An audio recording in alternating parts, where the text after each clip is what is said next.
তোর আমার বয়স কত সত্যি করে কবি? অনেক। হ আমার তো মনে হয় তোর বয়স হচ্ছে 3 বছর আর তোর মার বয়স হচ্ছে 18 বছর। আবার পচো পচো কথা কই। ওই তোর লাগে ফসা কথা কবার কি আছে? তুই তো সরু। আমি বড় আলি। হ তাহলে এদিকে তোরে তোর বিয়ে দিয়ে দি। আম কথারে এই ইয়ে আছে শুরু হলো বানাছে অনেক। আমি বিয়ে করব না। তাহলে কি করবি? আমি গেমস খেলবো।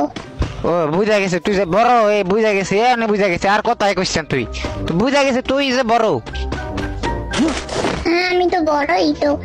হ্যাঁ তুই কথা কথা তর্কাতর্কি করস, তোর খালি মুখ সবার হয়ে গেছে আর কিছুই নাই। না না মুখে উঠবো না, আমি অনেক বড়, আমার সব কিছু আছে। শোন আমি তোর একটা কথা কই। হ্যালো, কি হয়েছে? সত্যি করে কথা তোর বয়স কত? একদম সত্যি কবি।